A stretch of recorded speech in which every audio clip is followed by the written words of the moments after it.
خوش قسمتی مسکراتے ہوئے لوگوں کے دروازے پر آتی ہے۔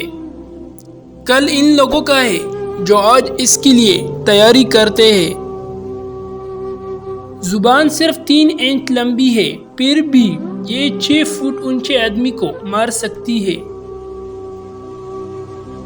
لالچ انسان دھوکہ جلد کھاتا ہے۔ ایسے انسان کی عزت کرے جو آپ کے ساتھ بغیر کسی لالچ کی نیکی کر رہا ہو۔ عقل مند پہلے دل سے پوچھتا ہے پھر منہ سے بولتا ہے۔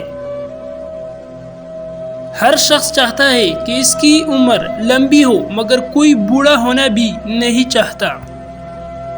سوال کرنے والا آدمی عقل مند بننے کا آدھا راستہ طے کر لیتا ہے۔ جو لوگ زیادہ نہیں سوچتے وہ لمبے عرصے تک جوان نظر آتے ہیں۔ 10 میں سے 9 مشکلات سستی اور لاپرواہی کی وجہ سے آتی ہے۔ جاہل گفتگو کے بجائے بات کو پسند کرتا ہے اور جب اس سے جواب نہیں بنتا تو آپ کے خلاف ہو جاتا ہے۔ اگر آپ بیوقوف سے لڑنے کی کوشش کر رہے ہیں تو آپ سے بڑا بیوقوف اور کوئی نہیں ہے۔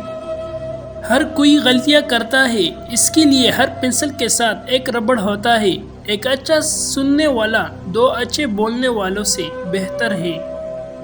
بعض اوقات بہت کچھ جانتے ہوئے بھی چپ رہنا حکمت میں شمار ہوتا ہے۔